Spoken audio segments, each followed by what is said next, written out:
السلام علیکم.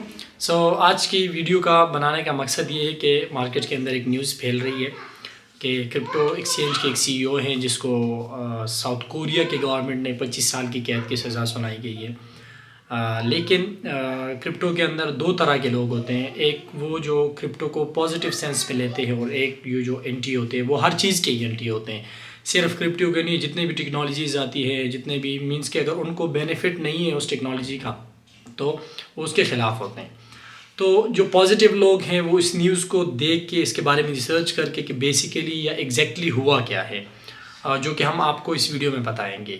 لیکن جو نیگیٹیو لوگ ہیں وہ ڈائریکٹلی کیا کرتے ہیں، نیوز کو مارکیٹ سے اٹھاتے ہیں اور بنا پڑھے بنا دیکھے ڈائریکٹلی پوسٹ کر دیتے ہیں کہ کرپٹو تو جانے والا ہے، کرپٹو تو ختم ہو گیا کیونکہ اس کے ایک ایکسچینج کا سی ای او جو ہے وہ پکڑا گیا اور باقیوں کا پکڑنے والا ہے.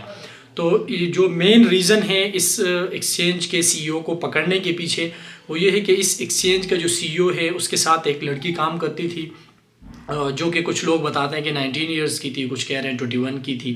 اور یہ ایکسچینج کا جو سی ای او ہے خود یہ 30+ ہے. تو اس کے ساتھ یہ کوئی گرل فرینڈ یا اس کا اس طرح کوئی ریلیشن تھا.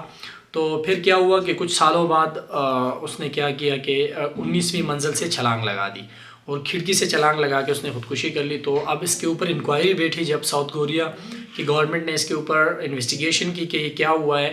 تو ایٹ دا اینڈ جو اس کا ساتھ تانا بانا جوڑ کے وہ اس سی ای او کے ساتھ ہی آ رہا تھا کہ اس سی ای او کا ہی اس کے اندر ہاتھ ہے جو کہ اس لڑکی نے خودکشی کی ہے. تو پھر جب انویسٹیگیشن کمپلیٹ ہوئی، جو رپورٹ آئی، کیونکہ انہوں نے عدالت کے اندر کیس فائل کیا ہوا تھا، تو اینڈ پہ ان کو یہ پتہ چلا کہ یہ اس بندے نے اس کو دھکا دیا ہوا ہے اور یہ اوپر چھت سے جا کے نیچے گری ہے، کھڑکی سے جا کے نیچے گری ہے اور مر گئی ہے.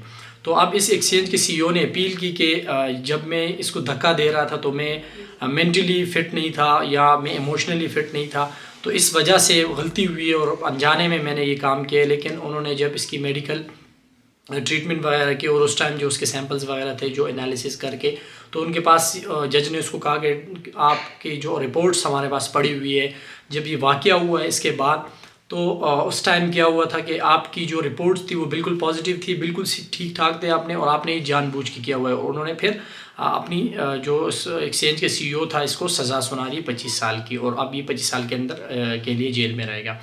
لیکن ایسے نیوز جو ہوتے ہیں وہ مارکیٹ کے اوپر لازمی بات ہے امپیکٹ ہوتا ہے، لیکن اتنا امپیکٹ نہیں ہوتا کیونکہ جب لوگوں کو صحیح پتہ چل جاتے. فار ایگزامپل اگر میں ٹریڈنگ کر رہا ہوں تو مجھے اگر ایسی نیوز کے بارے میں پتہ چلتا ہے کہ ایک سی ای او ہے ایکسچینج کا، وہ لائک کہ اس کو 25 سال کی قید ہوئی، تو میں اس کے پیچھے ریزن جو ہے وہ دیکھوں گا.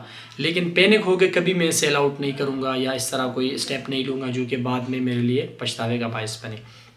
تو اس چیز کو اوائڈ کرنے کے لیے اس نیوز کا لنک بھی میں ڈسکرپشن میں ڈال دوں گا، تو آپ وہاں سے بھی دیکھ لیں کہ اس کے جو کمپلیٹ کہانی تھی وہ کیا تھی اس کے پیچھے. اس باقی ایکسچینجز کا اس کے ساتھ کوئی لینا دینا نہیں ہے، وہ اس کا ایک پرسنل ایشو ہے. بٹ ویڈیو میں کور کرنے کا یہ مقصد یہ تھا کہ لوگوں کے جو کنفیوژن ہے وہ لائک کہ سالو ہو جائے، ان کو یہ جو کنفیوژن ہے یہ نہ رہے کہ ہاں مارکیٹ کے اندر یہ ہو رہا ہے یا مارکیٹ اس وجہ سے ڈمپ کر رہی ہے. تھوڑا بہت ڈمپ کرے گی but anyhow everything is going fine. So زیادہ ٹینشن لینے کی ضرورت نہیں ہے. Thank you very much.